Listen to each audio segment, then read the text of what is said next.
You should be a monster, an absolute monster, and then you should learn how to control it. There's an intensity to what we're trying to accomplish, and if you want to be truly great, you've got to bring it every day. Do you enjoy pain? Pain don't hurt. You blitz all night! Standing out is a long-term strategy that takes guts and produces results. If you care enough about your work to be willing to be criticized for it, then you have done a good day's work. Christmas episode. Welcome.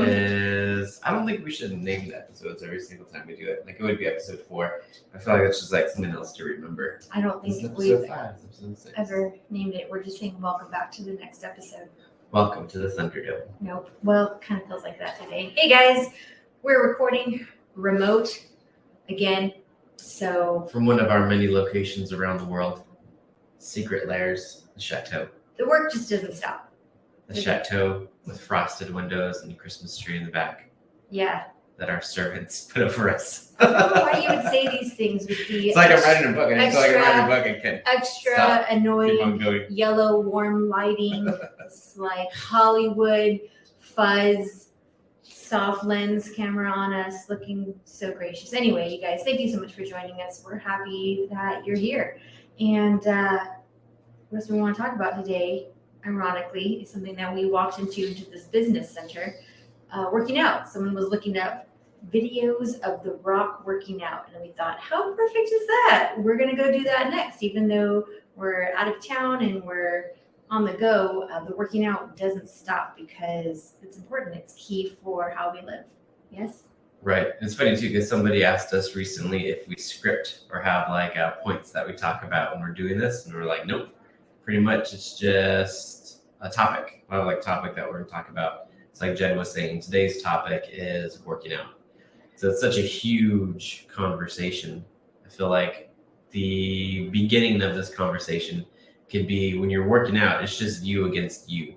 So if you could just do more, a little bit more, and you can perform a little bit better than the you were yesterday, I think that's a win. And that can apply for people who are already in great shape, who want to continue and want to maybe hit that next level, or they're training for something, all the way to the person who hasn't worked out for years and they want to start working out, like what they could do. So I think that's kind of cool. Applies for both. One of the things that this is super dramatic, but I like it. And it's, you need to murder your weaker self. And I was like, oh my goodness. Like when I first heard that, there's a motivational speaker named Dr. Billy Alsbrook. Dr. Reverend Dr. Billy Alsbrook. Yeah. And I listened to him a lot. And that's one of the things he said. And at first, he was like, you need to murder your weaker self. And I was like, oh my goodness. I need to think about that for a second. That's pretty graphic. But then I thought, like, okay, if my weaker self is the person yesterday, who I was yesterday, or the weaker self is the person who doesn't want to go to the gym, the weaker self is the person who doesn't want to, do extra reps or, push himself. And I guess that's right. You need to do away with that weaker version of yourself so you can become stronger. That's not only true in the gym, but it's true as a writer as well, and anything that I think that you're pursuing.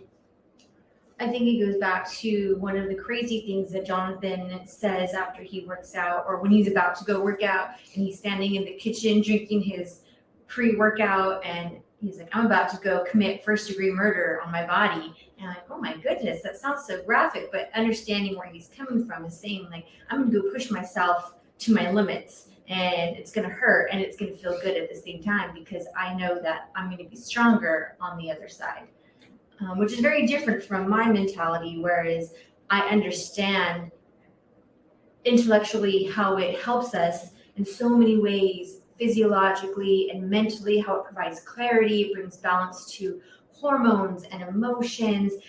It's a stress reliever. And in the end, you do a good solid workout, either with someone who's experienced and trained, depending on where your comfort and physical level is. And you're pushing yourself to a new limit, and you're growing in a new way, saying, I did something that I didn't think I could do. I pushed myself beyond my comfort zone into a new space. And in the end, or afterwards, I'm going to be sweating out toxins. I'm going to be having all kinds of good hormones. I'm going to be detoxing with my my sweat, and just it's moving my gut and everything in my system there. It's bringing me dopamine, it's bringing me endorphins, and it's bringing me energy. It's pushing the blood flow and the oxygen to my body. So for me, I look at it as I'm going to go and I'm going to reward myself for this because I need it, and I need it to do the things that I'm called to do every day. And another big thing this past couple of years was I want to set an example of a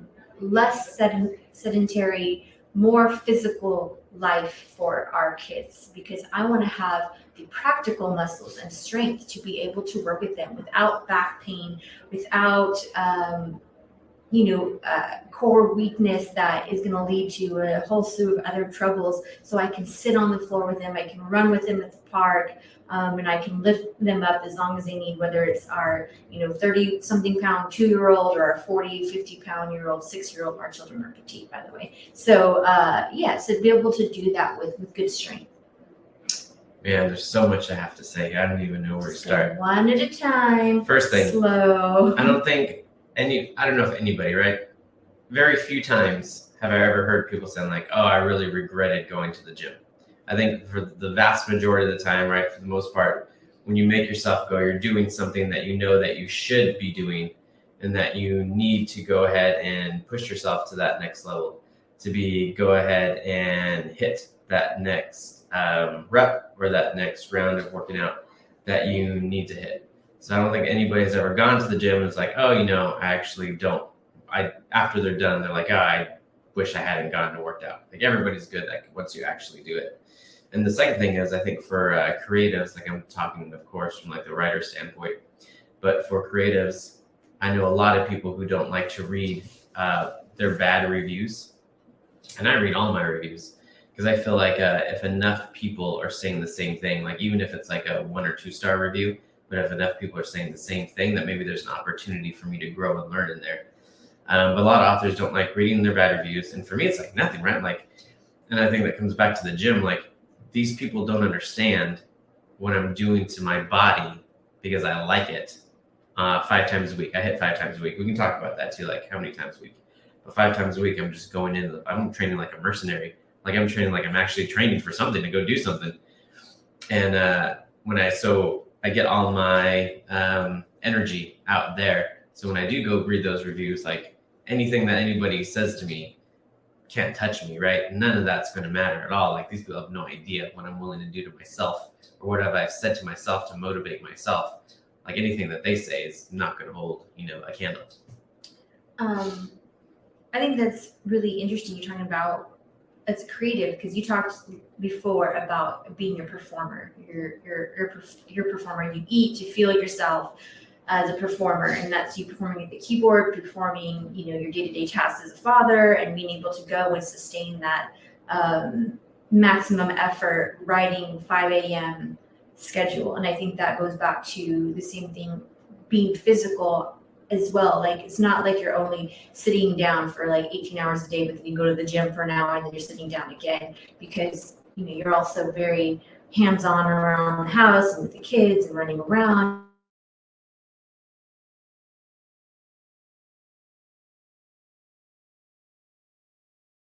Now, maybe we should dial it back, maybe for the person who's beginning to work out, and then we can talk maybe for somebody who's a little bit more advanced. So I think if you're beginning to work out, a lot of people ask like, I should work out. So I feel like how many times a week you should work out.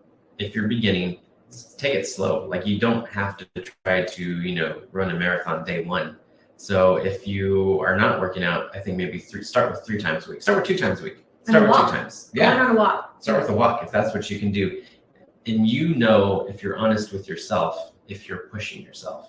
So I used to be a personal trainer while I was waiting for the writing career to take off. So I personal trained for a while. So I'd have people that would come in who couldn't do 1 push-up. And I'd be like, that's fine. So let's get on our knees because that's easier. And let's do 1 push-up on their knees. And they did 1. I was like, okay, cool. Let's take a break, go ahead and recover, and let's do another one. So we would continue. And I had one client that we continued just on her knees. She couldn't do any push-ups. And by the time we were done training, she could do 10 regular push-ups.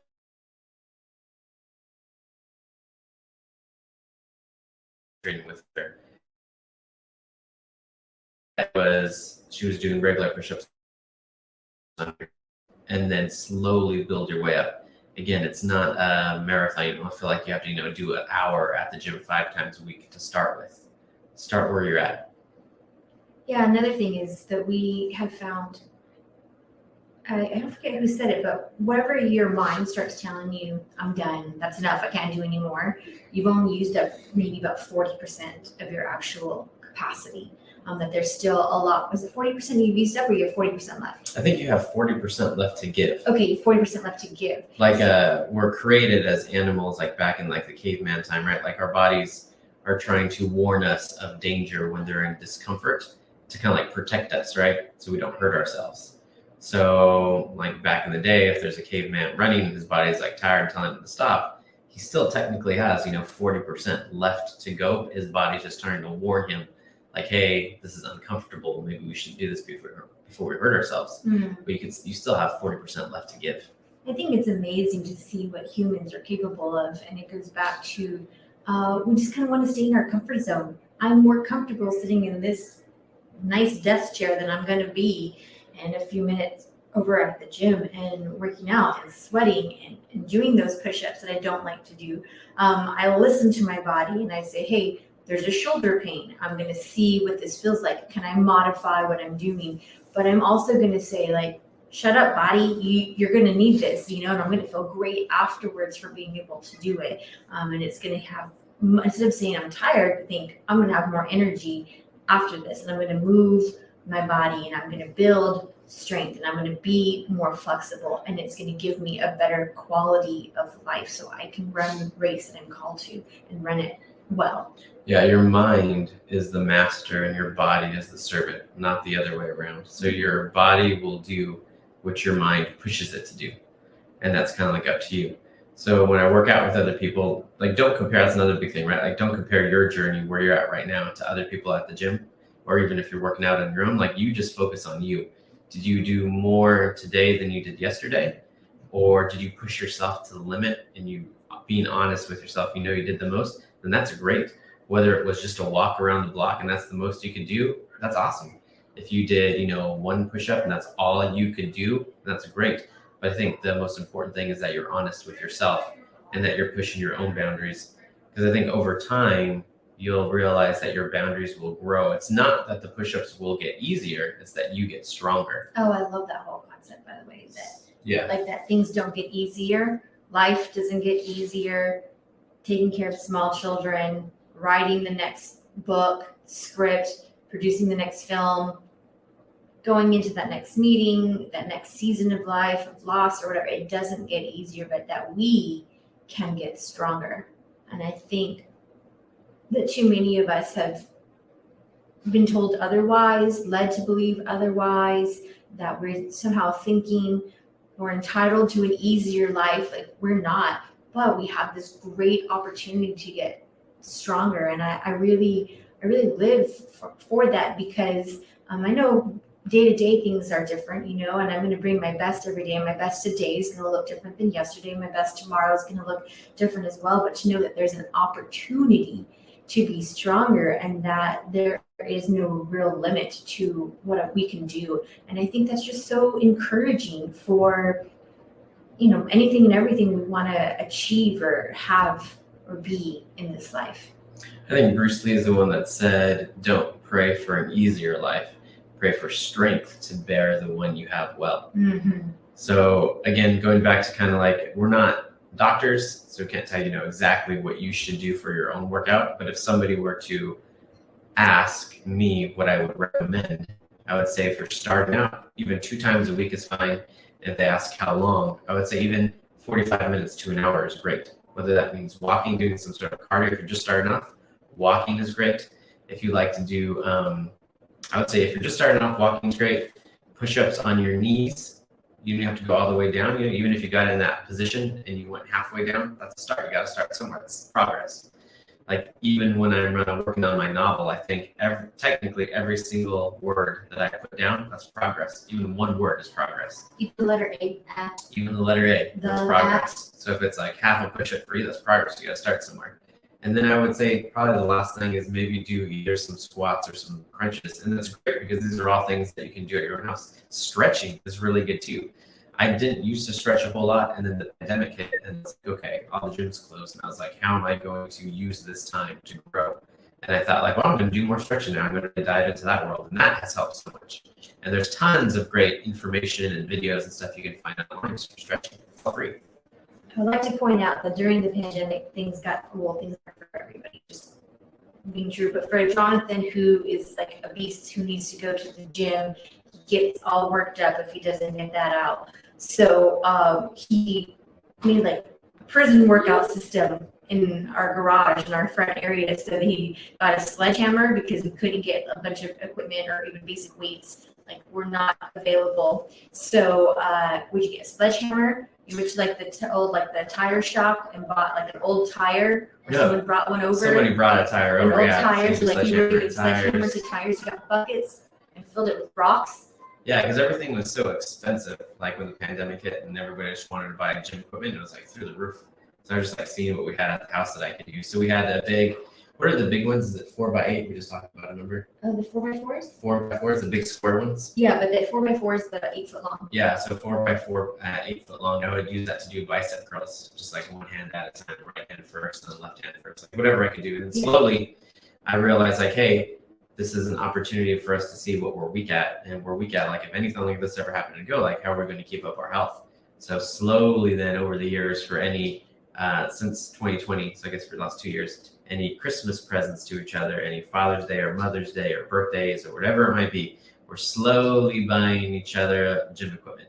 So now we have like a squat rack and we have a bench, and we're slowly starting to build over the holidays. And now I think we have like a pretty functional gym now over the last couple of years. Yeah, and Like, I think also there's all the resistance stuff. People are like, oh, I don't have equipment, or I don't have money to buy equipment. We get you. We weren't going to drop thousands of dollars to get a whole weight, squat rack, Smith machine, TRX, cable pull system. Some people can do that. Some people like to do that. People want to do that. Go for it. But that just wasn't what we wanted. And so building it up slowly, but there's also just basic resistance stuff because our bodies weigh enough themselves. And so there are plenty of things we could all do just resistance wise, or just free weight stuff or no weight, or bands, some basic bands. And I think Jonathan's mother also, she does bands. So she's always staying active. She's going on her walks and she has her bands and she does little things. So she's able to do things like work on her biceps and work on her back and work on all her major muscle groups. You can use bands even for leg exercises as well. And I think that she's a great example to us, to what we can aspire to stay physically active, even with a minimal setup. Yoga, Pilates, all of that stuff. Yeah, I think that's funny that you said prison workout. It's funny because in our gym too, I think it was a Father's Day present, there's this wolf. It's our company logo on a black flag, and the only word underneath is just the word suffer. So that's kind of what I remind myself, like, hey, I'm not at the gym to hang out or to be on my phone or to contemplate the inner workings of interdimensional black holes. I'm at the gym to work, like to do work, to suffer, because within that suffering, there's a lot of freedom, and within there's a lot of joy, because you're doing what you were meant to do. Afterwards, you feel like you've actually accomplished something. So do you like talk down to yourself to like, you better go do this, or are you like, oh yeah, I can do this? That's a good question. I'm trying to think of what I say to myself in my mind. A lot of times, like if I'm really having a hard time with lifting weight or like really in it, I just have the word go in my mind, and my body just obeys what my mind tells my body to do. And then I'm just counting the reps until we finish. Okay. So just kind of like go. Yeah, I don't do that, guys. You don't have to everybody can have their own mentality. I think everyone does have their own thing. Just find the thing I think that works for you. Right. You get to keep excuses that you argue for. So if you're telling yourself, like, I don't have any equipment, you don't need equipment. Like one of the most ripped guys I knew in college, all he did was squats, push-ups, and pull-ups. I mean, you're in college. He did those 3 exercises. You have your metabolism on your side, too. Well, that's not the point, Jennifer. I'm The sorry. point was I just want to keep it real. this guy was super ripped and he only did 3 exercises. So if Good. you don't think you have the time, or if you don't think you have exercise equipment, everybody can do squats. Everybody can go for a walk. You can do stretching if you can't go for a walk. Like whatever you can do, maximize that. So this is kind of like talking to people who are just starting off. So then we can talk to maybe people who are a little bit more advanced. Mhm. And for them, I would say just continue to keep on pushing yourself and challenging yourself. I feel like we fall into these comfort zones where I'll just throw out, maybe you're doing bicep curls and it's super comfortable. You've done them a million times before and you're just going to weight with the bicep curls. So what else can you do? You could switch it up and you could do hammer curls. You could switch it up and you can do reverse curls. You can do a bar instead of you can do dumbbells. So continue to challenge yourself. Like as soon as you find comfort in something, if you're used to working out, stop doing that. Don't do that anymore. There's no growth anymore, right? I think for people who do work out, we can all relate to this. When you do start doing exercises, after a while, well, when you start them, you might feel sore. But then after a while doing those same exercises, that same soreness kind of goes away. Because of You the don't muscle feel as memory, sore. right? Yeah. Your muscles are growing, your body's getting used to these movements and exercises. So when that happens, I either have to increase the weight, or the resistance, right? So it's still a challenge for me. Or I go ahead and switch it out altogether and start doing something else that challenges me. So like there's different ways of lifting or working out. Like there's just like cardio stuff for people who are into running and biking. Maybe they don't want to have as much muscle mass. They want muscles that are longer. There's folks who want to build more muscle. There's some people who are thinking that they don't want to do weights, but there's benefits in that. Like, you know, people are powerlifting.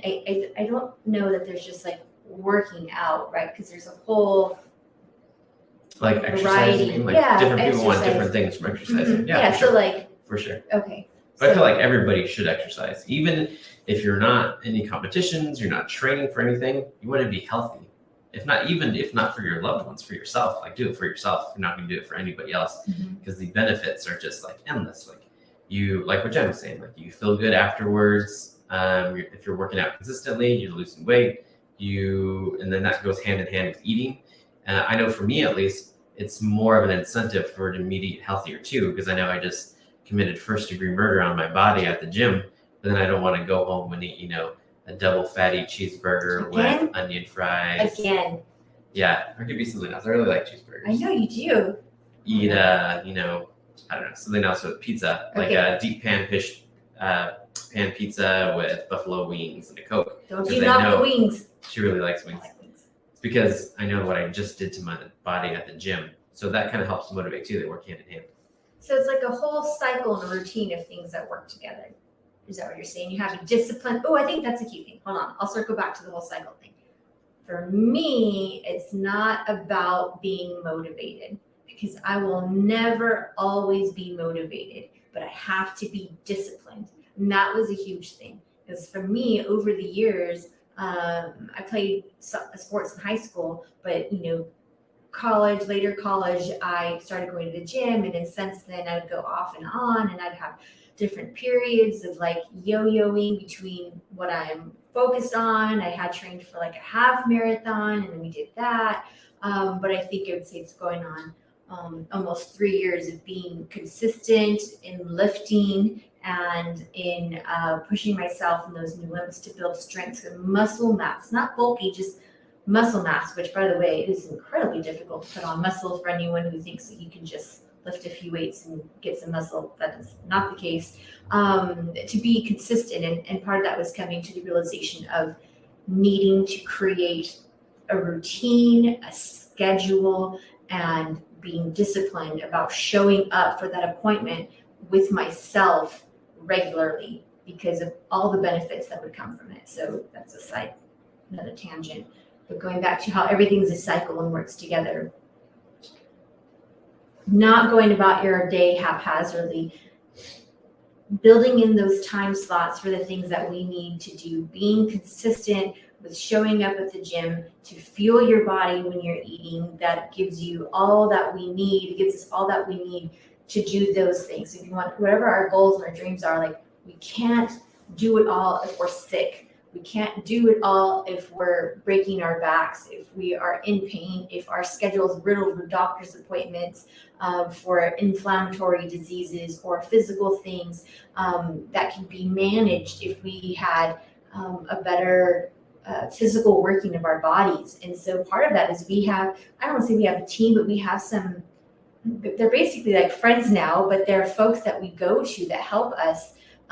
And we refer to them, we defer to them when we have questions. So we have a fantastic, he's a chiropractor, but he's so much more because he does so much more than just the whole like back stuff. But over at the doctor, like I'll talk to him about a knee pain, about a hip pain, and we're talking muscle, we're talking stretches, we're talking about rolling it out. We're talking about how the whole system works together with the IT band. It's not just oh, you're getting old and so your knees and hips are going to hurt. It's like, no, I don't accept that. I rebuke that. And I'm going to go ahead and it's going to hurt when I roll it out. And I'm going to have to take that extra time to stretch it out, but it's going to make me stronger so I can keep doing all the things that I want to do. And for me in particular, that is karate and lifting. And we should say too, like we're not perfect. So I mean, I know that I try to hit 5 times in a week, and I'll be honest with you, I usually do hit 5 workouts in a week. Like today is Saturday, we're recording. I'm going to hit my 5th time this week because week for me starts Sunday, ends on Saturday. But there have been times where I have to decide, like, okay, what's more important, trying to get in another gym session, or there's like a script that really needs to be written, or Jen really needs to do some work, so that means I'm on duty with the kids. So if it's like family or if it's like work that, helps support us, gym has to come third. So there are times and situations that happens. But like Jen was saying, if you coordinate your day and you set aside time, that rarely happens. It's out of the ordinary that I wouldn't hit 5 times a week. I think it's, for me at least, what really helps is when I go to bed at night, I kind of review in my mind how the next day is going to go. And of course, it never goes to plan, but it's kind of like I have at least a plan set where it's going to be, okay, I'm going to write like 2,000 words. Then at this time, I'm going to go to the gym. And when I come back, I can do the other 2,000 words before I'm on duty with the kids. And then Jen's on her work day. So have a plan in place and then know that the plan's not always going to go to plan, but it will help. And then what Jen was saying too about discipline is I feel like discipline will take you places that motivation can't. Because motivation. Can you just preach on that? Preach. I mean, that was really good. I don't think I've heard you say that one before. Say it again for people in the back. Discipline will take you places that motivation can't. And that's the same thing for writing too. For me, I see so many parallels between writing and working out. Because I hear it from other authors too, like, oh, I don't feel motivated. And I feel like telling them, like, motivation has nothing, absolutely nothing to do with you writing. Somebody says they don't feel motivated to come to the gym. I'm like, good. This has nothing to do with you feeling motivated. It has everything to do with you feeling disciplined. Like, this is what's going to get done. This is what has to get done. That's it. You don't have to feel motivated about it. This is what's going to happen. And I feel like that really helps me when I'm going to, but I mean, I like the gym, so it's easier for me that way. But I don't like the gym. Whether I'm going to the keyboard or going to the gym, I just kind of come to peace with this is happening, and your body will do what your mind tells it to. I think that's the key thing too, is making that decision. This is happening. I don't need to think about whether or not I'm going to go to the gym today. I don't need to think about whether or not I'm going to go work out or whatever it is. I don't have to think about it. It is a fact, and it changes your whole mindset of how we approach it. Because it's already a decision, and we have avoided decision fatigue of whether or not we're going to work out, and having that routine of going, what you do depending again on what kind of exercise you're into. You don't have to think too much about what you're going to do at the gym, because that's another thing. People are like, well, I have a membership and I kind of just walk around and I try this and I walk around and I try that. There are a bountiful resources, and when we're starting out, it's easier because you're not doing such a huge variety to start. And then as you get more into it, there are just so many resources. There are people on Instagram, there are trainers, there are videos like this person who was here before us searching the rock workouts. Like there's plenty. There are people at the gym who are willing to help out, paid or unpaid. You can ask questions, and there are circuits at the gym sections where it's like a 2-3 minute circuit and you get a full body workout that, each time, and you don't have to think about it. You just hit go, and in your mind, go. Do your reps, move on. Do your reps and move on to the next thing. And we don't need to overcomplicate it or think about it too much. It's just a matter of a decision being made for ourselves and staying committed to that. Yeah, we have a lot of people within our community who drive trucks. So I've been talking to some of them to, get healthy, because I know a lot of the times for somebody who's driving as a full-time job, it might be difficult to stay active, right? You're just sitting all day and you're driving. But then it's kind of on you. It's up to you to, at the end of your workday, whatever that looks like when you're pulled over, do you have 20 minutes? Do you have 30 minutes? Whether it's just a walk, whether it's a round of, push-ups and squats, like that's all stuff that you can do. You don't need any equipment to do it. So it kind of takes away a lot of the excuses. Oh, I'm tired. Oh, we're all tired. And then if you're tired at night, maybe then you should do it in the morning. So I know like for me, like when Jen was talking about decision fatigue. So decision fatigue is a very real thing where you have a certain amount of, you have a finite amount each day of brain capacity to make decisions. So I don't know if you've ever experienced this before, but in the mornings, you're ready to go, and then you maybe have a long day at work where you're having to make different decisions, different calls. If you're staying at home, maybe with the kids, you're just answering questions nonstop and making decisions for them. They have more questions and more questions. You're having to decide what are they going to eat for breakfast and what are they going to have for lunch, and you have to take them to this event. All that stuff is tapping your decision-making power. So I don't know if you've had these days where at the end of the day, you just feel spent. Or just like physically or emotionally or mentally, you're just exhausted because you've made so many decisions throughout the day. So that goes back to like why Steve Jobs and a lot of these. My former creative director. He always wore all black everything. That's one of the ways they help reclaim some of that decision fatigue is by having something that they wear like every single day. They're not going to sit at their closet or their drawers like thinking and deciding and debating what to wear, because that's all going to start taking away from their decision-making power for the day. So they've already set aside clothes. They know exactly what they're going to wear. So like for myself, I'm usually either like in jeans and one of our Wolfpack shirts, or I'm in one of our Wolfpack shirts and I'm in workout shorts for the gym. That's it. That's like 90% of the time, I think that's what you would see me in. Now, even when we go out, when we do like different signing panels or different events, I'm wearing jeans and I'm wearing this shirt.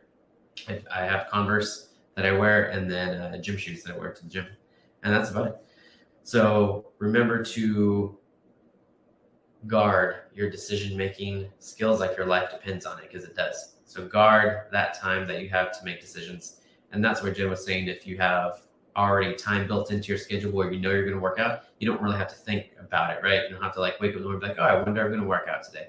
Or should work out this time, or should I work at that time? And then if you keep on pushing working out to later on in the day, then you're tired and it may not happen. So I already have like a routine set. This is what you're talking about in the evenings. If you're tired, go work out in the morning.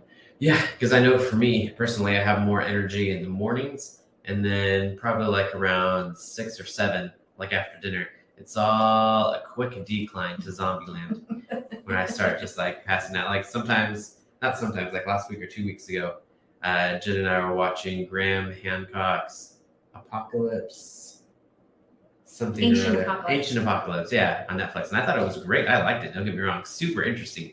It gave me so many ideas for books too. But we're writing and we're watching this, and it's not even that late. Like, should put the kids to bed. So I think it might be like 8 o'clock, 8:30, 8:15, and I am just like can't keep my eyes open because I'm waking up at 5 o'clock that morning, just roared into the void all day. So at nighttime, I'm just like done. But that's a good thing. Like I've talked about that before with Jen and some of our friends. I don't want to ever go to bed with energy, feeling like I had more to give. Because then I wondered, if I go to bed, I'm not tired, I still have energy left. Did I give everything that I had that day? And then for me, personally, the answer is no. I didn't give everything I had. If I can go to bed and I don't immediately start drooling. Immediately start drooling? In a coma. Oh my goodness. If I'm laying in bed awake and I can't fall asleep, I'm like, man. I don't think, has that ever happened to you? That I lay in bed awake? Yeah. Every once in a while. Yeah. Because I always think sometimes that you're asleep even before your head actually hits the pillow. You're out. A lot of times that's the truth. Yeah. But, yeah. All right. Do we have I'm anything? going to leave that alone. Do we have anything else to say for the working out part? So we kind of hit good routine for the beginner, something that mix it up, switch up things for the person who's been working out for a while. Don't do anything that's easy. Comfort is your enemy. So if you're doing anything that's easy, stop doing that and challenge yourself to do something more. Like Jen and I kind of say now, at least I say, I don't know if you say this. What do you say? But my North Star is doing hard things. I only want to do hard things now. And that's whether projects we take on for the business now, or that's things at the gym, exercises at the gym. No, I don't say that. I'm like, no, I don't only want to do hard You say things. maximum effort. I say, I don't know what I say, but I definitely say, what is Jonathan getting us into now? I'm just kidding. But one thing too, another good point too, is at the gym, is that when you do put yourself in position to learn and grow. So let's say, for example, I'll just use myself as an example, doing box jumps. So I got really good at box jumps, do 3-foot box jumps, like, reps of them, jumping 3 foot on and off, jumping to the side, jumping over it, all kinds of stuff. But after a while, it wasn't as challenging as it had been. So we decided to go to jump rope. So I have somebody I work out with. So we're at the gym and we're learning to jump rope. And we just look like, children. Like there's all these people, like guys with their, cut off sleeves, and girls, women in their Lululemons, and they're all doing, exercises. And then here we are, it's like trying to jump and getting tangled in our feet. And then kind of like resetting and getting maybe 2 jumps the next time, and then tripping over ourselves, and then resetting, maybe do 3 times. Is it that bad? Yeah, for me it was. For me it was, at least. Because I had never jumped rope before. This is maybe 2 years ago. This is before the pandemic. So There's no teddy bear. Mm-mm. Touch the ground. I have no idea what you're talking about. It's a jump roping song. Skip This is rope. a family-friendly show. Yes. Probably should Stop. Teddy bear. So we this is before the pandemic, so maybe 18, 19 that we were doing this. And there's definitely some humbleness, being humbled involved in that process. But I think that's good for us. When you do take yourself out of comfort and you put yourself at the base of a new mountain to climb, there is going to be some humbling involved. But I think that's good for us.